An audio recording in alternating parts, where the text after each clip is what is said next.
Okay, let's say UConn Marquette hasn't started yet, and I have the Sports Almanac from back in the future, as in a couple days later, and I tell you, hey there, UConn had 25 turnovers against Marquette on the road as a 7-point underdog, and Marquette had just 8, and Marquette shot more free throws. You would have probably slammed Marquette, wouldn't you have? And that would probably be a good bet. What if I told you would have lost all your money? Identity stat. UConn 12 for 19 from 3. Yeah, 62%. That'll just about do it. Jalen Stewart hit 3 threes, and from there on, UConn never looked back, man. Went up 14-4. Marquette repeatedly left him open, and then from there on out, man, look, yeah, I could point to the 12 for 19 from 3 and say that's how UConn won, but one guy took over this game. Solo ball, 7 for 9 from 3. Since January 1st, mention if you go back in the channel, you'll see what I've said about solo ball. The college sports guy, very pro solo ball, might I say. 7 for 9 from 3, folks. 7 for 9, yeah, that's more than a Hall of Fame batting average. Since January 1st, 19 points per game, 51% from the field, and 50% from 3. I'll say this, man. I'm going to talk about solo ball just for a second. I don't know how this guy's not a lock first-round pick. 15 points, 50% from 2, 44% from 3. He has a 44-inch vertical. He's 6'4", with a 7-foot wingspan, and he's a lights-out outside shooter. How is this guy not being mocked in the first round? It's not like I'm trying to debate it. I'm just asking people that make NBA mock drafts and NBA executives. I'm saying, what is this guy missing?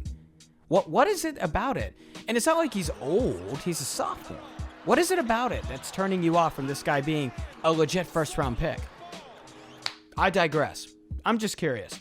He was a huge reason for winning this game. In some plays, he just hit a really tough shot. Like, there were a couple pull-ups in the wing from miles away where it was like Stevie Mitchell couldn't have guarded it better, and you're like, well, ain't nothing we can do there. So I got to give it to him. Some plays, Marquette just gave it to him. That dagger 3 at the end where solo ball floats to the corner and Marquette doesn't communicate, leaves him open.